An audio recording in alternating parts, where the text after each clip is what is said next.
កម្ពុជាយើងមិនដែលនៅស្ងៀមហើយយើងមិនដែលស្ងាត់ទេ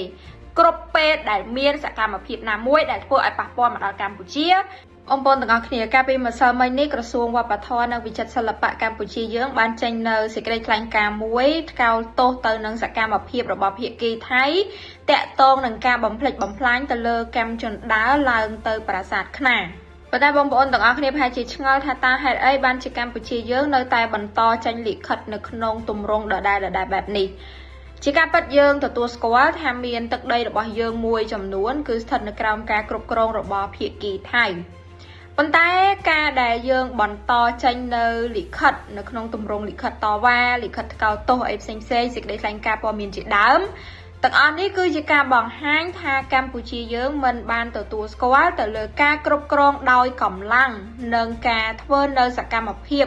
ក៏ក្លឿននានាដោយឯកតោភាគីរបស់ថៃនោះទេខ្ញុំក៏ចង់រំលឹកបន្តិចពាក់ព័ន្ធនឹងសកម្មភាពនៅប្រាសាទខ្នាតដោយកាលពីថ្ងៃទី5ខែមិថុនាកន្លងទៅនេះគឺភាគីថៃបានធ្វើនៅសកម្មភាពបំផ្លិចបំផ្លាញជណ្ដើរឡើងទៅប្រាសាទខ្នាតដែលកម្មជណ្ដើរនេះត្រូវបានសាងសង់ឡើងដោយអាជ្ញាធរកម្ពុជានៅក្នុងឆ្នាំ2017មានចំនួន1181កម្មនិងប្រវែងប្រហែល325ម៉ែត្រហើយសួរថាសកម្មភាពទាំងអស់នេះកើតឡើងហើយមិនបានកម្ពុជានៅតែបន្តចេញលិខិតបែបនេះកម្ពុជាយើងតែបានបញ្ជាក់ចំហដដែលថាយើងព្យាយាមដោះស្រាយបញ្ហាដោយសន្តិវិធីតាមវិធីសាស្ត្រការទូតវិធីសាស្ត្រចរចាឬក៏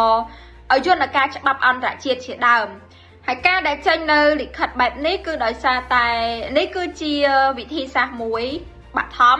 ដែលយើងចង់បង្ហាញអំពីការប្រឆាំងតវ៉ារបស់យើងចំពោះសកម្មភាពនានារបស់ភាគីថៃអ្វីដែលយើងដឹងនៅពេលនេះគឺថៃព្យាយាមកែប្រែស្ថានភាពនៅលើដីជាក់ស្ដែងនៅតាមតំបន់ព្រំដែននៅលើទីតាំងដែលពួកគេបានទន្ទ្រានយកដោយខុសច្បាប់យើងតែងតែនិយាយដដែលថាយើងមិនទទួលស្គាល់នៅការកែប្រែខ្សែព្រំដែនណាមួយដោយការប្រើប្រាស់កម្លាំងដោយភាគីថៃនោះទេការដែលកម្ពុជាចេញនៅលិខិតនៅក្នុងទម្រង់បែបនេះគឺដោយសារតែយើងចង់បង្ហាញប្រាប់ទៅសហគមន៍អន្តរជាតិឲ្យគេបានដឹងថាយើងមិនដែលនៅស្ងៀមហើយយើងក៏មិនដែលស្ងាត់ដែរតាក់ទងនឹងសកម្មភាពណា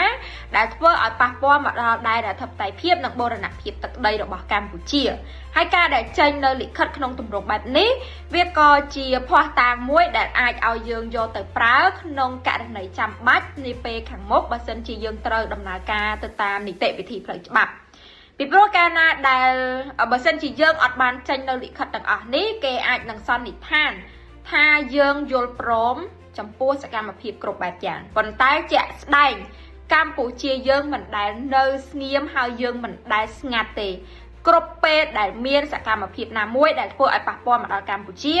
យើងតែងតែប្រកាសតវ៉ាយើងតែងតែប្រកាសថ្កោលទោសហើយយើងតែងតែបានបង្ហាញដើម្បីឲ្យអន្តរជាតិបានដឹងថាតើមានអ្វីដែលកំពុងតែកើតឡើងនៅតាមព្រំដែនជាពិសេសកើតឡើងមកលើប្រទេសកម្ពុជាយើង